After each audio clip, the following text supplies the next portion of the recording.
BJP के महासचिव mister तरुण चुग जी, और जोरदार तालियों से मैं चाहती हूँ आप सब लोग इनका स्वागत करें स्टेज के ऊपर। और इनके साथ वाद विवाद का सिलसिला जारी रखेंगे और जारी रखने के लिए आ रही हैं नन अदर देन, किसी इंट्रोडक्शन की मोहताज नहीं है, एक बेटी हैं, एक बहू हैं, एक माँ हैं और साल के 365 दिन काम करने का एक जुनून लेकर चलती हैं। महिलाओं को सर उठा के चलना सिखाती हैं। जोरदार तालियों से स्वागत कीजिए the CEO of our company Mrs Priyanka Chaudhary. Big round of applause ladies and gentleman. Thank you Iqra and Priyanka. बदलता जम्मू कश्मीर लद्दाख एक बहुत बड़ा प्लेटफॉर्म आज गुलिस्तान न्यूज़ के कॉन्क्लेव के ज़रिए, जिस पर हम आपका वेलकम करते हैं तहे दिल से। लेकिन क्योंकि एक ऐसी जगह है जहां पर सबकी इस बात को लेकर उम्मीद है कि आप सवालों के बड़े खरे जवाब देंगे, सियासत के साथ साथ जवाबों में थोड़ी ऐसी बात भी हो जो हम सबको हजम भी हो, अच्छी भी लगे, क्योंकि बड़े तीखे तीखे सवाल आपसे पूछे जाएंगे। हम श्योर आप उसकी तैयारी के साथ ही आए हैं। सबसे पहला सवाल तो मेरा यही है कि आपकी नज़र में जम्मू कश्मीर में जब से 370 हटा, उपलब्धि जो आप मानते हो, जिसको आप ये कह सकते हो कि हाँ ये बीजेपी की उपलब्धि है, ये केंद्र सरकार की हिम्मत है, वो क्या बड़ी 2, 4, 1 उपलब्धियां हैं? ये उपलब्धि है जम्मू कश्मीर के नागरिकों की, जिन्होंने 370 और 35 से टूटने के बाद लोकतंत्र में पार्टिसिपेट किया। जहां लोकसभा में पहुंचने वाले नेता और विधानसभा में बनने वाले मुख्यमंत्री सैकड़ों वोट लेते थे, उस जम्मू कश्मीर की जनता को मैं सलाम करता हूं, जिन्होंने डीडीसी इलेक्शन में 21 लाख वोट दिया, जिन्होंने बीडीसी इलेक्शन में वोट दिया, जिन्होंने पंचायत चुनाव में वोट दिया, जिन्होंने लोकतंत्र के मेरे क्षेत्र का नेता कौन हो वो बायकाट से नहीं, वो मैनेजमेंट से नहीं, वो मत पेटी से आएगा, ये उन्होंने तय किया। इसलिए मैं जम्मू कश्मीर की जनता को सलाम करता हूं। और ये माहौल कि वो घर से निकलें और वोट करें, वो घर से निकलें और वोट करें, ये माहौल, उसका मैं क्रेडिट दूंगा भारत के प्रधानमंत्री श्री नरेंद्र मोदी जी को, जिन्होंने लोगों के मन में विश्वास दिलाया कि आप वोट डालेंगे और उस वोट से जो निकलेगा वही आपका नेता होगा। ये विश्वास लोगों को तब आया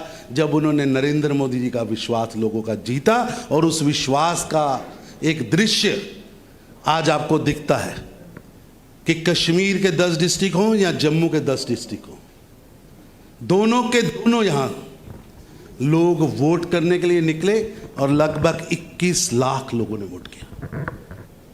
और इसके आगे लोगों के लिए जो बदला, जिसको आपने नज़दीक से देखा हो कि वोट करने के बाद लोगों को ये मिलना शुरू हुआ, ये हमने किया। ऐसा है कि 370 और 35 से जाने के बाद यहाँ के लोगों के अधिकारों में परिवर्तन आया, अधिकार मिले। यहाँ की बेटी को अधिकार मिला, यहाँ के वाल्मीकि भाईचारे को अधिकार मिला, यहाँ के एसटीज को अधिकार मिला, यहाँ के लोगों के जो यहाँ दशकों से अपने खून और पसीने से जम्मू कश्मीर के भाग्य में हिस्सेदारी कर रहा था, लेकिन यहाँ का नागरिक नहीं रह सकता था, उसे अधिकार मिला। पूरे भारत के अंदर जो कानून था वो कानून यहाँ लागू हुआ। यहाँ की बेटी अब बाहर जाएगी तो उसका अधिकार खत्म नहीं होगा, चाहे वो किसी खानदान से हो या किसी गरीब झोंपड़ी से हो। ये अधिकार बेटियों को देने का काम नरेंद्र मोदी की सरकार ने किया। चलिए अब, क्योंकि यहाँ जी एक वाल्मीकि का बेटा ऐसा कानून बना दिया कि वो झाड़ू से, चाहे वो डॉक्टर बन जाए, वो सरकारी नौकरी झाड़ू के अलावा नहीं कर सकता। उस कानून से आज़ादी 5 अगस्त 2019 को भारत के प्रधानमंत्री श्री नरेंद्र मोदी जी की लीडरशिप में देश की सबसे बड़ी पंचायत ने फैसला करके जम्मू कश्मीर के नागरिकों को विशेष अधिकार दिए, उनको एम्पावर्ड किया। और अब अगर उस बदलाव के आगे जब हम बात करते हैं कि हमारे पास एक चुनी हुई सरकार नहीं है, हमें इंतज़ार है कि जम्मू कश्मीर में चुनाव होगा, जो अभी अभी सियासतदान भी बहुत बार बार पूछ रहे हैं कि आप लोग तो आइडिया भी नहीं दे रहे हैं कि इसी साल होगा कि अगले साल होगा, आप लोगों के मूड के हिसाब से चुनाव होगा कि जो ग्राउंड पर दिख रहा है उस हिसाब से होगा। मैं सबसे पहले डिलिमिटेशन पर आती हूँ। पॉलिटिकल सवालों में डिलिमिटेशन पर जो कन्फ्यूज़न क्रिएट हुआ और आज भी है कि आप जम्मू की तरफ क्यों गए, कश्मीर की आबादी का क्या हुआ? खासकर कोट करके अगर मैं इस चीज़ को आपको बताऊं, पार्टियों में बहुत टेंशन हुई है। और फिर वोटर वाली जो नई कहानी, इन दोनों पर जवाब दीजिए। आपने 4 प्रश्न पूछे हैं। जी पहला प्रश्न पूछा है कि चुनाव की घोषणा कब होगी। बिल्कुल। ऐसा है कि शायद मैं नाम नहीं लेता, बड़े बड़े नेता हैं, जी शायद वो टीवी, रेडियो और सोशल मीडिया का प्रयोग कम करते हैं, लेकिन देश का एक ऐसा मौका होता है जब देश का प्रधानमंत्री, वो चीज़ किसी भी जमात से आए, वो देश का प्रधानमंत्री है, और लाल किले के से जब वो बोलता है, वो देश बोलता है, भारत बोलता है। मैं निवेदन करूंगा इस कैंपस में बैठे सभी पॉलिटिकल मीडिया कारकुन से कि अपनी यूट्यूब पर जाइए और प्रधानमंत्री श्री नरेंद्र मोदी जी का 15 अगस्त 2021 का भाषण सुने। उन्होंने वहाँ स्पष्ट किया है कि जल्दी ही परिसीमन के बाद यहाँ चुनाव होंगे और आई एम कमिटेड, और लाल किले से देश का प्रधानमंत्री कह रहा है तो उसका मतलब है देश कह रहा है। चलिए और आपके 4 प्रश्न है बहन, इतनी आप इतनी जल्दी में क्यों हैं? नहीं जल्दी आप में जल्दी में क्यों हो? नहीं, मैं कह रही हूँ कि ये बहुत अच्छा किया आपने, इसका जवाब अभी मिल गया क्योंकि अभी तैयारियां नहीं हो रही हैं, तो हलचल शुरू हो गई आपकी बात के बाद। है जी, तैयारियां, ऐसा है कौन सी पॉलिटिकल पार्टी है जो तैयारी नहीं कर रही है? फिर दूसरी बात है, आपने प्रश्न किया, मैं इसे भटकाना नहीं चाहता और निजी नहीं लेना चाहता। जी गृह मंत्री जी 2 बार आए, दोनों बार आप जैसे समझदार पत्रकारों ने उनसे पूछा तो उन्होंने कमिटमेंट दिया होगा। और मैं याद कराना चाहता हूं, जब 5 अगस्त 2019 को 370 और 35A की जंजीरों से जम्मू कश्मीर मुक्त हुआ, तो उसके बाद हमने कहा चुनाव होंगे पंचायत के। जो लोग लोकतंत्र की और नागरिकों के अधिकारों की बात करते, उन्होंने बायकॉट किया। हमने कहा बीडीसी चुनाव होगा, लोग बाहर आए, बीडीसी चुनाव में लोगों ने पार्टिसिपेट किया। यहां एक नैरेटिव जो दशकों से बनाया गया था कि बायकॉट करिए, फिर बायकॉट किया। डीडीसी चुनाव हुआ, और जो लोग कहते हैं कि हमारी पार्टियों की गठबंधन है, केवल गुपकार अलायंस है, केवल नैरेटिव के लिए, उन्हीं लोगों ने गठबंधन बनाकर एक सीट पर एक कैंडिडेट खड़ा होगा, और वो किया डीडीसी चुनाव में। इसलिए क्या सच है? वो सच था कि जो अभी कहा गया है वो सच है। लेकिन सच ये है कि 22 लाख जम्मू कश्मीर के नागरिक बाहर आए और उन्होंने डीडीसी इलेक्शन में पार्टिसिपेट किया, और जम्मू कश्मीर के मेरे गांव का नेता कौन होगा, मेरे शहर का नेता कौन होगा, उन्होंने तय किया। और ये मैं समझता हूं जम्मू कश्मीर की फ्यूचर पॉलिटिक्स के लिए आपके पास एक लीडरशिप निकल के बाहर आई। आपने रोक रखा था, लोग कहते हैं आप 3 टायर सिस्टम हिमाचल में नहीं है क्या? यहां था क्या? क्यों, किसने रोका था और क्यों रोका था? आप दशकों से यहां पर हैं, आपने क्यों नहीं अधिकार दिए यहां के लोगों को? बेटी को अधिकार देने के लिए 370 तोड़ना क्यों पड़ा? यहां की लेजिस्लेटिव ने बेटी को अधिकार क्यों नहीं दिया? लेजिस्लेटिव ने वाल्मीकि बेटी को या बेटे को अधिकार क्यों नहीं दिया? यहां पर आकर बसे हुए कश्मीर के ही दूसरे हिस्से से आए, विस्थापित होकर यहां रह रहे लोगों को अधिकार किसने नहीं दिया? और तीसरी बात आपने कही चुनाव के बारे में। अगर तो मेरे को फेयर इलेक्शन करना है, जो मैंने नरेंद्र मोदी जी सरकार ने यहां कमाया है, तो मेरे को परिसमन के बाद इलेक्ट्रोल पे जाना पड़ेगा। परिसमन के बाद परिसीमन के चैलेंजेस के लिए पॉलिटिकल पार्टीज को भेजना है, हमने वो भी समय दिया। और जो लोग हम पे उंगली करा रहे हैं, उन्होंने उस पर पार्टिसिपेट भी किया। ब्यूटी है पॉलिटिक्स की, लोकतंत्र की ब्यूटी है, डेमोक्रेसी की ब्यूटी है। अब घर घर जाकर ऑफिसर वोट बना रहे हैं, वोट बनेंगे, वोट बनने के बाद भी लिस्टें जनता के सामने रखी जाएंगी। भारत के अंदर लोकतंत्र बहुत मजबूत है। वोटर लिस्ट हर पॉलिटिकल पार्टी के ऑफिस जाएगी, हर पॉलिटिकल पार्टी का नेता उसे चैलेंज कर सकता है। चैलेंज के लिए उसके पास फॉर्म 7 उसको लगा सकता है। कहाँ रोका जा रहा है? लेकिन अगर पॉलिटिकल नैरेटिव को जिंदा रखने के लिए आप भ्रम पैदा करें, तो जनता सब जानती है। हमें लगता है नहीं जानती, लेकिन जो जनता है वो हमसे ज़्यादा जानती है। सवाल ये था कि 25 लाख से ज़्यादा वोटर्स ये कहाँ से आ रहे हैं, किस एज ग्रुप के हैं, कैसे तय हो रहा है, वो सबसे बड़ा कन्फ्यूज़न है। ऐसा है कि जब आप कहेंगे, अभी कोई आप मेरे से आके कहता है कि ये बिटिया चौधरी है, इसकी शादी अभी अमृतसर में हो गई है, आपकी शादी तो कहीं हुई है जी। अमृतसर में हो गई है, और जम्मू में इसके अधिकार खत्म हो गए, अब वापस आके जम्मू में रहती है और इसको वोटिंग राइट नहीं है, और जब उसको वोटिंग राइट मिलता है तो संख्या तो बढ़ेगी।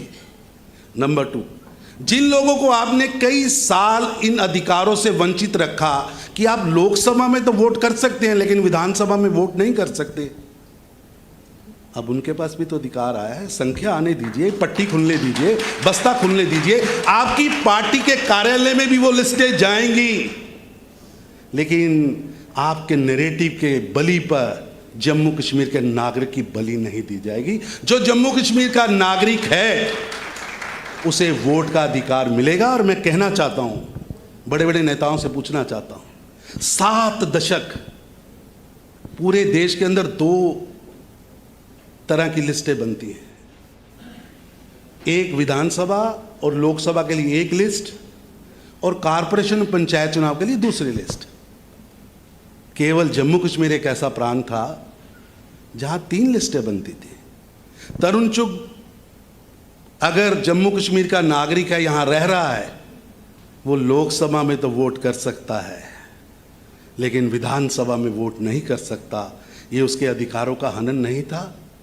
7 दशक आपने उसको ढोया, उसके अधिकारों को छीना, यहाँ की बेटियों के अधिकारों को छीना, यहाँ के एसटीज के अधिकारों को छीना, यहाँ के एससीज के अधिकारों को छीना। सारा देश आगे बढ़ गया, 140 जनहित के कानून बन गए, यहाँ नहीं लगे। आप पत्रकार हैं, आज पूरे देश के अंदर पत्रकार,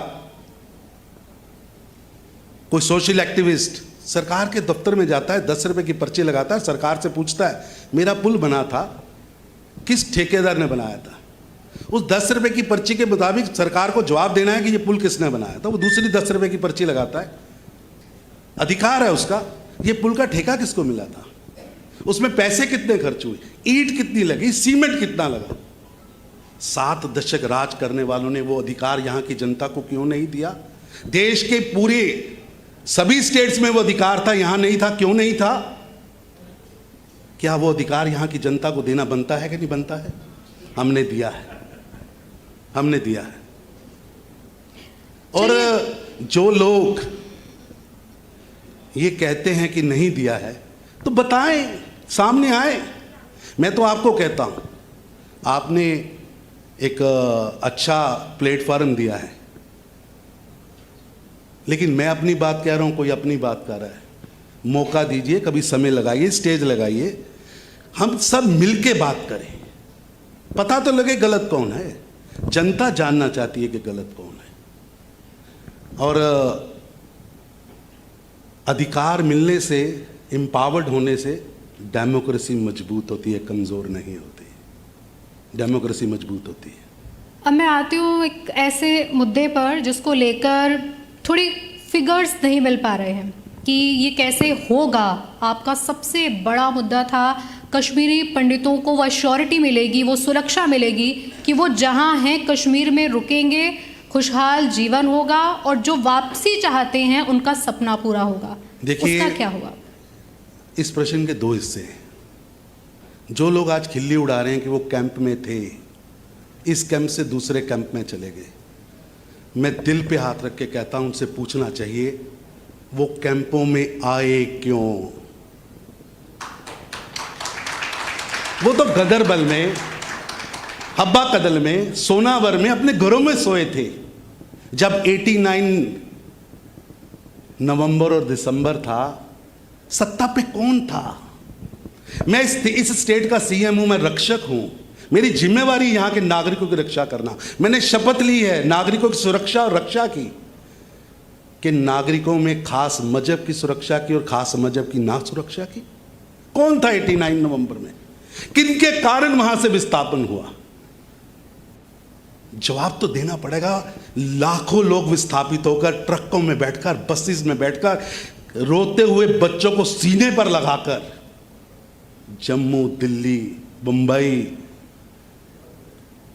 बहन 10 दिन के लिए घर छोड़ना होना तो आदमी ट्रंक तैयार करता है, ट्रंक तैयार करता है। 33 साल से वो घर छोड़ के बैठे हैं। अब हम उन पर जख्म छिनक रहे हैं कि वहां ताला लगा था कि नहीं लगा था। अगर वो आज भी वहां कैंप में सुरक्षित नहीं है, 89 में भी नहीं थे, तो जिम्मेवार कौन है? किसने इस नैरेटिव तक लेके गया? शब्द गलत है। किसने नारे लगाए और कौन उस समय नारों की इजाजत दे रहा था? जम्मू कश्मीर बनेगा, आजाद होगा, बट्टों के बिना बटनों के साथ। किसने दीवारों पर लिखा था अपनी बेटी बहू और छोड़ के चले जाओ? किसने लिखा था? अगर किसने लिखा था और किसने उसकी इजाजत दी थी? कौन हुक्मरान था? बताना पड़ेगा। कागज हिलाने से, उसकी फड़फड़ाहट से आप उनके दर्द को, उनके जख्मों को भूल नहीं सकते। 32 साल, 1 दशक, 2 दशक, कहते 2 दशक में जनरेशन बदलती है। कभी जाके देखा किसी ने? लोग कह रहे जी बदल नहीं आया। ऐसे कह रहे हैं जैसे वो लाल चौक में कुर्सी लगाकर बैठते थे और बिना सिक्योरिटी का घूमते थे। जो लोग रूल करते रहे, मैं उनसे पूछता हूं आपको सिक्योरिटी कब मिली? जब आप स्कूल में थे तब आपके साथ सिक्योरिटी थी कि नहीं थी? क्योंकि आप एक जनरेशन को साथ लेके चल रहे थे, एक फोर फादर्स को साथ लेके चल रहे थे।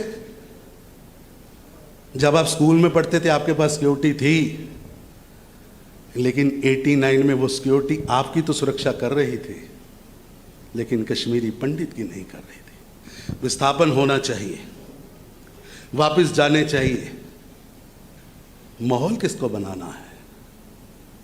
लोग कहते हैं जम्मू कश्मीर की पार्टियां, एक पार्टी कश्मीर में ज्यादा पावरफुल है, एक जम्मू में ज्यादा पावरफुल है। अगर कश्मीर में माहौल नहीं बन रहा तो कौन जिम्मेवार है? कौन जिम्मेवार है?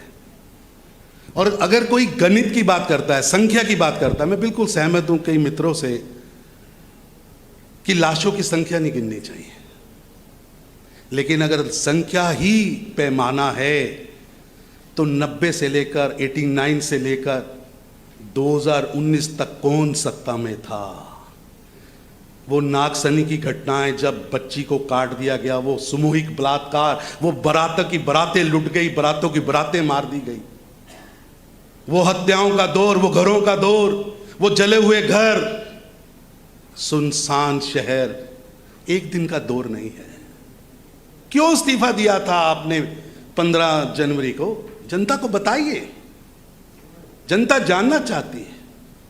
इसलिए एक पेज को फड़फड़ाने से आप किसी के जख्मों को मरहम नहीं लगा रहे। जख्म है, मिल के उसको मरहम देनी होगी। क्योंकि मुद्दा इतना बड़ा है तो यकीनन समय लग सकता है, लेकिन जिस तरह आपने कश्मीरी पंडितों के लिए बजट का प्रावधान किया, आपने नौकरियों पे जवाब दिया, सदन में सबके सामने रखा, उस हिसाब से कश्मीरी पंडितों की सुरक्षा के मसले में क्या आने वाले समय में आपके एजेंडे में है ये कि आप उन्हें सुरक्षित माहौल देंगे, आप, क्योंकि आप जिम्मेदारी उठाते हैं इस बात की? ऐसा है कि सरकारों के एजेंडों में है, पार्टियों के एजेंडों में है, और मैं खुशकिस्मत हूँ, मैं जिस पार्टी में आता हूँ उसका नैरेटिव है, वो पार्टी ही इसलिए बनी है।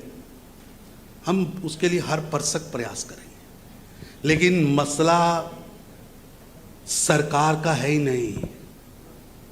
मसला है आपने जो सोशल जहर भरा है वो कैसे खत्म होगा, उसके लिए आगे आना होगा। अमर और पैगाम की बात करनी होगी, एक मौत से नहीं निकलेगी। सबको मिलके काम करना पड़ेगा। आपको माहौल बनाना पड़ेगा कि जो 20,000 21,000 हब्बा कदल का नागरिक आज जम्मू में बैठा है, वो जम्मू कश्मीर का नागरिक है ना। जो पीओजेके से विस्थापित होकर आया था, कश्मीर के उधर के जिलों से विस्थापित होकर आया था, क्यों नहीं उसको कश्मीर में आपने जगह दी? क्यों उसको जम्मू में जगह दी? जो हुक्मरान थे वो छोटी कहानी बताकर बड़ी कहानी का तथ्य बदल देंगे, ये जनता सब जानती है। अगर जवाब देना है तो हर बात का जवाब देना पड़ेगा। आप बताइए, पीओजेके के नागरिक कहाँ के रहने वाले थे? वो मुजफ्फराबाद, अगर हम दो हिस्सों की बात करते हैं, जम्मू व कश्मीर, तो उनको कश्मीर में क्यों नहीं रहने दिया गया? जनता जानना चाहती है। चेहरा छुपाने से चेहरा छुप नहीं सकता, जनता ने चेहरा देखा। जो ये कहते हैं सिक्योरिटी नहीं जरूरत, क्या अपने समय में वो लाल चौक में कभी गए थे? आज बत्तियों की बात करते हैं। आपकी गाड़ी पर तो जब आप छोटे से थे तब आपके पास Z+ सिक्योरिटी थी। आज बात कर रहे हैं सिक्योरिटी की, क्योंकि आज आप कमांड में नहीं हैं, इसलिए आपको लगता है कमांड गलत है। अरे गणित की बात करता हूं, मेरे साथ खुली बहस रखिए। इनके सालों का हिसाब मांगिए, हमारे दिनों का हिसाब लीजिए। वो समा जानिए कि 2 लाख 3 लाख 4 लाख लोग विस्थापित हो रहे, 2 लाख से ज्यादा विस्थापन स्थिर हो जाता है। अरे आप कह रहे हैं केमिस्ट मारा गया, अरे एक केमिस्ट ही बचा था रविंदर जी, एक केमिस्ट ही बचा था, वो भी आपने मार दिया। ये क्यों नहीं कहते? बहुत जख्म है, उन जख्मों का उत्तर देना पड़ेगा। अभी क्योंकि जम्मू कश्मीर में सबसे ज़्यादा उम्मीद की नज़रों से आपको युवा देखता है, क्योंकि आप एक बहुत बड़ा वादा कर चुके हैं कि नौकरियां भी मिलेंगी। 370 हटने के बाद कब से मिलेंगी, कैसे मिलेंगी, कितने सालों में मिलेंगी? एक सवाल उमर अब्दुल्ला जी ने भी किया था। समय बहुत कम है, ऐसा वादा आप लोगों ने किया कि जैसे 370 हटते ही नौकरियां मिलेंगी। मेरे पास समय कम है जी, लेकिन जिनको जम्मू कश्मीर का विकास नहीं दिख रहा, मैं JK चैनल के युवा पत्रकार आपके सहित सबको कहूँगा कि आप एक गाड़ी लीजिए, मैं उनको चल के दिखाता हूँ कहाँ कहाँ इंडस्ट्री लगी है, कहाँ कहाँ रोड बन रही है। अरे इंदिरा गांधी जी ने रेल का पत्थर रखा था, पत्थर ही रखा था कि पत्थर डाले भी थे। IMM लेके आए थे, देने वाले तो हम ही थे और पूरा करने वाले भी हम ही हैं। 2 एम्स लाए भी हम हैं और पूरा करने वाले भी मोदी जी हैं। मैं उनसे निवेदन करूंगा कि आप एक दल लीजिए, हम दिखाते हैं। 60,000 इंडस्ट्रीज के आवेदन आए हैं, लगभग 50,000 करोड़ रुपया जम्मू कश्मीर में विकास हो रहा है। अरे आप कह रहे हैं कि कोविड था, अरे कोविड था, आप तो प्लास्टिक मास्क के बाद प्लास्टिक लगाकर भी 1.5 साल में 4 बार घर से निकले। वो कोविड पर हमें दृष्टांत देंगे, वो नेता दृष्टांत देंगे? 1.5 साल में 4 बार घर से निकले। वो एक बार जम्मू आए, DDC चुनाव में आना था, लोगों ने मास्क लगा रखा था, इनकी ही पार्टी का जलसा था, आगे एक प्लास्टिक भी लगा रखा था। अरे बाप रे, किसी की सांस छोड़िए स्पर्श ना हो जाए। और वो कोविड के दिनों को छुट्टी मानने को तैयार नहीं। मैं पूछना चाहता हूं, जम्मू कश्मीर के अंदर कोविड था, भारतीय जनता पार्टी का कार्यकर्ता, यहाँ की सरकार वेंटिलेटर दे रही थी, ऑक्सीजन दे रही थी, दवा बांट रही थी, इंजेक्शन लगा रही थी, फूड बांट रही थी। इनकी पार्टी क्या कर रही थी? जो खुद लोग भी थे और पार्टी को लॉकडाउन में ले गए थे, पूरी की पूरी पार्टी लोग थी, वो आज कह रहे हैं कि आप 1.5 साल छोड़ दीजिए। अरे 1.5 साल छोड़ने के बाद भी हमसे 3 साल का हिसाब लीजिए, अपने 70 साल का हिसाब लेके आइए। मैं खुली बहस के लिए तैयार हूँ। मैं आपसे भी निवेदन करूँगा और JK चैनल की मैनेजमेंट से भी निवेदन करूँगा कि एक कुर्सी उनकी लगाइए, एक बहन जी की लगाइए, एक हमारी लगाइए और उनकी भी लगाइए, आमने सामने बात हो जाए। बताएं, ये कह रहे हमारी पार्टी ने वहाँ से लिख के भेजा है। अरे बाप रे, बापा जी कुछ कहते, मुंडा कुछ कहता। अब क्या है सच यही जाने। अगर अलायंस नहीं था, अभी इतना बड़ा झूठ बोला है, तो DDC इलेक्शन में PDP के सामने NC का कैंडिडेट क्यों नहीं था? तारेगामी CPM से खड़े थे, उनके कैंडिडेट के सामने NC का कैंडिडेट था कि नहीं था? PDP का कैंडिडेट था कि नहीं था? क्या चुनाव की आहट ने आपकी घबराहट बढ़ाई है? BP बढ़ा है, पल्स बढ़ी है, क्या बढ़ा है? जनता जानना चाहती है। और अगर चुनाव का जिक्र नहीं तो सारी सीटों पर हम लड़ेंगे, ये कैसे हुआ? इन्होंने भी सुना है प्रधानमंत्री का भाषण, इन्होंने भी सुना है इलेक्शन कमीशन की आहट, इन्होंने भी सुना है गृह मंत्री अमित शाह का भाषण, इसीलिए तैयारी में लगे हैं। ये सोया एक आदमी सोया होता है, एक मचला होता है। मचले को थोड़ी उठाया जा सकता है, सोए को उठाया जा सकता है, तो मचले हैं। क्योंकि आप समय थोड़ा कम है, मैं 2 सवाल जल्दी से आपसे अरे लेना 20 चाहती हूँ। पूछिए। जल्दी से अरे 2 आमने सवाल मैं सामने आपसे पूछते लेना तो पता चाहती लगता, वो बेचारे चले गए। नहीं। मेरी तो 2-3 ही अभी बॉल फेंकी मैंने, चले गए। अब मैं तो 50 एक बॉल बहुत फेंक बड़ी सकता। बात उन्होंने अपने इंटरव्यू में कही थी कि आज जो डर है इससे पहले कभी नहीं दिखा। आप किस तरह से उसको देखते हैं कि अगर कोई पॉलिटिशियन आकर किसी स्टेज से ये कहे कि आज पहले से ज्यादा खौफ है, तो कैसे लोगों को मैं इसका उनसे जवाब पूछना देंगे? चाहता हूं जी। बहन, जो डर की बात कह रहे हैं, आपका चैनल है, जम्मू की स्टेज है, और अमर अब्दुल्ला साहब ने 1 घंटा बोला है। किसी ने रोका? किसी ने रोका? कल महबूबा जी आएंगे, 1 घंटा बोलेंगे। तारेगामी साहब बुला लीजिए, 1 घंटा बोलेंगे। किसी ने रोका? आप अंदर से चुटकनी बंद करके कहें दरवाजा बंद है, मेरे को हाउस अरेस्ट किया। अरे चुटकनी तो अंदर से बंद है, बाहर से तो बंद ही नहीं। आप किसको जिंदा करना चाह रहे हैं? आप चाइना की बात करते हो भारत के अंदर रहकर, आप पाकिस्तान से बात करने की बात करते हो। किसने कहा जाओ मैदान खुला है, पाकिस्तान से हथियार लाओ और जम्मू कश्मीर का भाग्य बदल दो? और जब हथियार आ गए तो रिजाइन दे दिया। जब लाइन लगी थी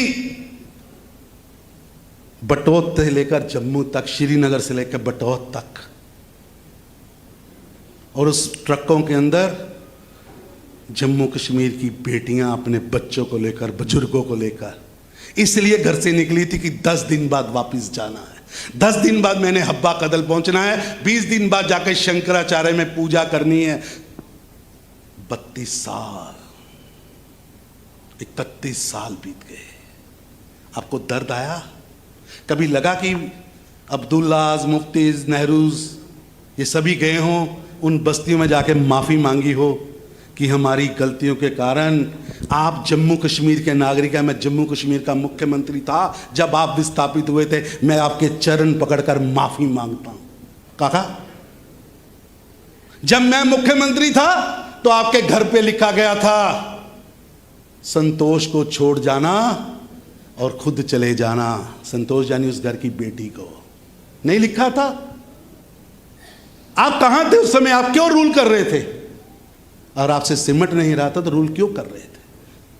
और क्यों रोका था आपने पुलिस को सुरक्षा देने से? क्यों सुरक्षा बलों को रोका था? जवाब नहीं है। जम्मू कश्मीर के लोगों के भाग्य को खराब करने के लिए 3 परिवारों ने जो यहां जहर घोला है, आज हम उस जहर को समाप्त कर रहे हैं, उस जहर को निकाल रहे हैं और जम्मू कश्मीर को तरक्की की ओर लेके जा रहे हैं। उन्होंने यहां टेररिज्म कैपिटल बनाया, पत्थरबाज पैदा किए। आज आप कह रहे हैं पत्थरबाज दिख नहीं रहे। आप भी तो कर सकते थे। और आप कहते हो पत्थरबाज को सजा दे दी। कोई कहता है डर है, खौफ है। मैं इस खुले मन से कहता हूं, आतंकवादी के एक सीने में, उसकी आंखों में डर दिखना चाहिए, दिखना चाहिए। जिसने भारत के खिलाफ बंदूक उठाई है, जिसके हाथ में हैंड ग्रेनेड है, कि वो आएगा और रघुनाथ मंदिर में आकर जम्मू में बम फेंकेगा, उसकी आंखों में डर दिखना चाहिए। जो भारत माता की जय, भारत की जिंदाबाद की जगह पाकिस्तान जिंदाबाद कहेगा, उसकी आंखों में डर दिखना चाहिए।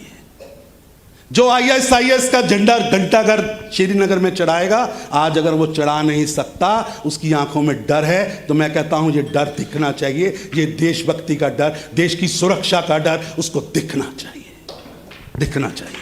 अगर मैं आप मेरे को सामने बिठाते तो मैं वहां भी कहता कि जो लोग चाइना से मदद मांगने की बात करते हैं, जो ये कहते हैं कि हिंदुस्तान का राष्ट्रीय ध्वज हमारी आन, हमारी शान, तिरंगा उठाने वाला जम्मू कश्मीर में दिखेगा नहीं, हाथ बचेगा नहीं, मैं उनको बताता आज हाथ भी है, सीना भी है, और जम्मू कश्मीर की धरती भी है, और यहाँ के बेटे भी हैं जो हाथ में तिरंगा लेके लाल चौक से निकलते हैं। अभी निकाला जुलूस, ये बैठी ही ना बहन, ये बैठी है बहन हमारी, ये सब हाथ में झंडा लेके निकली थी। ये कश्मीरी नहीं है क्या? क्या आपके एजेंडे को पाकिस्तान जिंदाबाद कहने वाला ही कश्मीरी है क्या? ये भी कश्मीरी है, झंडा लेके निकले थे, भारत माता की जय, हिंदुस्तान जिंदाबाद। ये डर अगर उनके मन में है तो दिखना चाहिए। आप कह रहे हैं कि बीजेपी सपोर्टेड पार्टीज, अरे आप हमारी साथ सरकार में थे, आप केंद्र में मंत्री थे, तब हम ठीक थे। आज हम गलत हो गए क्योंकि आपको लगा कि जम्मू कश्मीर के नागरिक आपके नैरेटिव पर खड़े नहीं है, इसलिए आपको खौफ दिख रहा। एक नेशनल पॉलिटिक्स पर सवाल, क्योंकि हम उस पर ज़्यादा सवाल रखना चाहते थे समय की कमी की वजह से। आजकल एक नई कैंपेन चल रही है भारत जोड़ो। अब लोग ये भी पूछ रहे हैं कि पहले क्या था जो अब जोड़ो, आपकी क्या उस पर राय है कि इलेक्शन से ठीक पहले जो बीजेपी को कहा जाता था देशभक्ति मॉडल, अब सब पार्टियां ग्रैब कर रही हैं? देखिए, अगर सभी पार्टियां, सभी नागरिक, वो पार्टियां भी जो विभाजन के लिए जिम्मेवार हैं और वो पार्टियां भी जो लगातार विभाजन के लिए काम कर रही हैं, अगर वो देशभक्ति पर आती हैं, भारत माता की जय कहती हैं, वंदे मातरम कहती हैं, तो मैं समझता हूं ये भारतीय जनता पार्टी के एजेंडे की जीत है।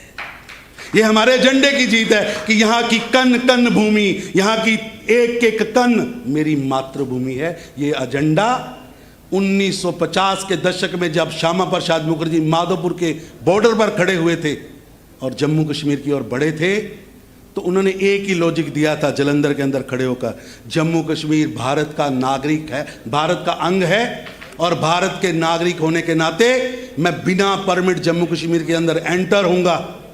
और जो लोग आज यहाँ टिप्पणियां कर रहे हैं, मैं उनको याद दिलाना चाहता हूँ, तब उनके साथ अटल बिहारी वाजपेयी साहब थे। माधोपुर से बॉर्डर पार करते ही उन्हें अरेस्ट किया गया। जब उनको खींचकर जम्मू कश्मीर की ओर लेके जाया जा रहा था, तो उन्होंने अटल बिहारी वाजपेयी को कहा, गो अटल टू से the nation, Mukherjee arrested but entered in Jammu Kashmir without permit. और तब से हमारी कमिटमेंट है 1950 के दशक से कि दो प्रधान, दो निशान, दो विधान ना दिए रहेंगे और आगे भी आने वाली जनरेशन में नहीं होंगे।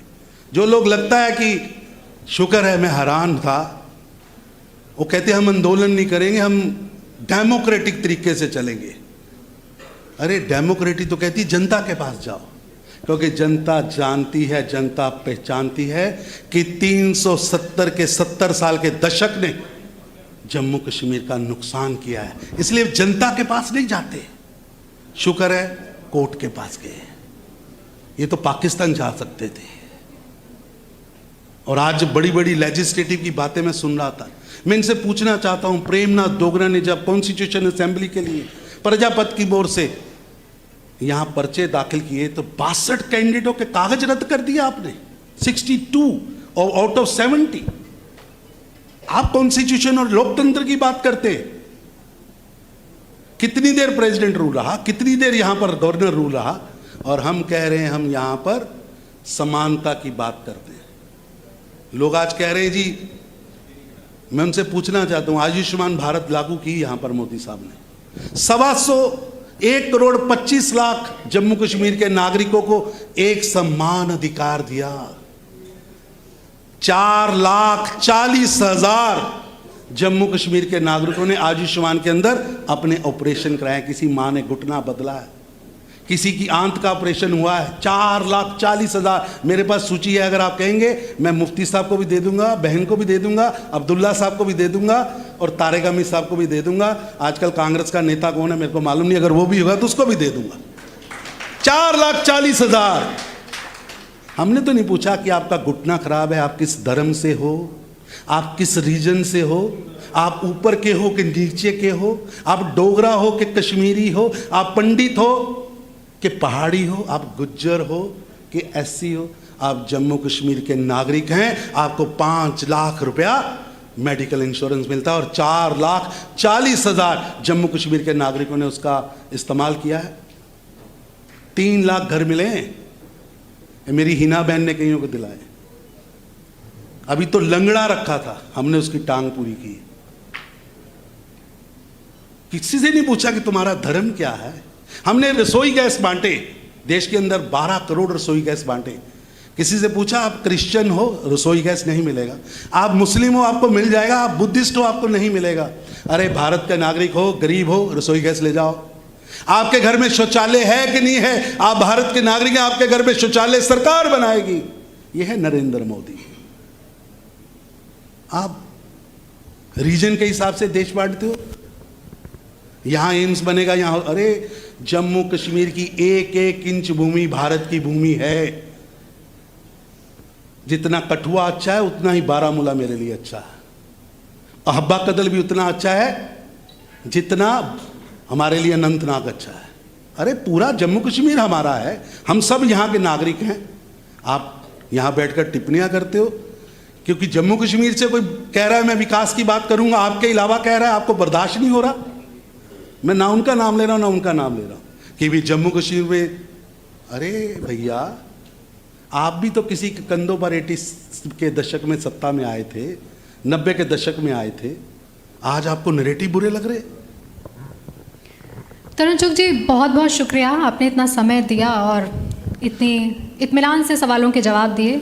हम आपका बहुत बहुत तहे दिल से शुक्रिया और करते मैं हैं। आप पे प्रश्न छोड़ के जा रहा हूँ।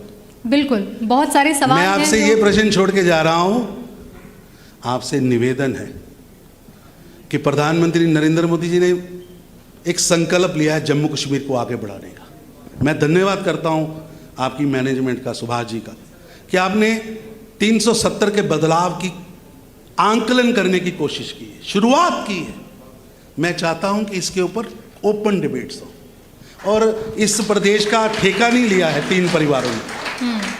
ये तय नहीं होगा कि अब्दुल्ला के पेट से जो अब्दुल्ला पैदा होगा वो ही मुख्यमंत्री बनेगा, मुफ्ती के पेट से जो मुफ्ती पैदा होगा वो ही मुख्यमंत्री बनेगा, और जो नेहरू के पेट से पैदा होगा वही मुख्यमंत्री का बनेगा।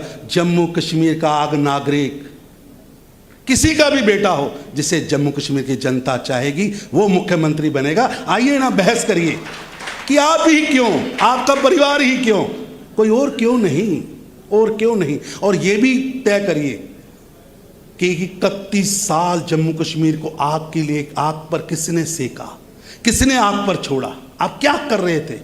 जब आग लगती थी इंग्लैंड भाग जाते थे। इसलिए मेरी आपसे निवेदन है, अच्छी शुरुआत आपने की है लेकिन ओपन डिबेट कराइए, आमने सामने बिठाइए। और मैं भारतीय जनता पार्टी की ओर से निवेदन करूंगा, उनका भी प्रदेश अध्यक्ष बिठाइए, हमारा भी प्रदेश अध्यक्ष बिठा दीजिए। बिल्कुल, उनका भी सांसद बिठाइए, हमारा भी सांसद बिठाइए। पूछिए फारूक अब्दुल्ला साहब को कि आपको कितने वोटों से आप मुख्यमंत्री हैं, और मैं बताऊंगा जुगल जी को कितने वोट पड़े, मैं बताऊंगा डॉक्टर जितेंद्र सिंह को कितने वोट पड़े। अरे एमपी तो आप भी हैं, 2000 वोट के प्रॉक्सी के एमपी हैं, और यहाँ 20-20 लाख वोटों के बीच में से झूम कर बाहर आते हैं। नेतृत्व का मतलब, अगर आप मालिक हैं तो आप जनता, आप जम्मू कश्मीर के लिए जवाबदेही हैं, केवल किसी एक मत, एक पंथ, एक विभाग, एक क्षेत्र के लिए नहीं। और जम्मू कश्मीर प्रधानमंत्री नरेंद्र मोदी जी की स्पष्ट सोच है, यहाँ का हर नागरिक, उसको एम्पावर्ड करना है, यहाँ के हर व्यक्ति को एम्पावर्ड होना है, लेकिन किसी परिवारवाद में, वंशवाद में, तानाशाही से, भ्रष्टाचार से। अरे पूछिए तो सही साहब, आप क्यों गए थे ईडी? पूछिए इनसे, ने कहा मैं गया था ईडी, क्यों गए थे बताइए तो सही। क्या प्रश्न पूछे थे आपसे? जनता जानना चाहती है कौन सी जालसाजी की है, क्यों नहीं बोल पाते हैं। बहुत प्रश्न है, इसलिए मैं आपसे भी निवेदन करूंगा, मैनेजमेंट से भी निवेदन करूंगा कि आमने सामने बैठाइए, दूध का दूध, पानी का पानी। और अब जनता ने मन बनाया है जम्मू कश्मीर को टेररिज्म कैपिटल नहीं, टूरिज्म कैपिटल बनना है, विकास की ओर बढ़ना है, आगे जाना है, और जम्मू कश्मीर को भारत के सभी प्रांतों की तरह आगे बढ़ना है। इतना ही कहता हूँ, बहुत बहुत धन्यवाद। बहुत बहुत शुक्रिया, आप आए, इतना समय आपने दिया, सवालों के जवाब दिए, बहुत बहुत शुक्रिया।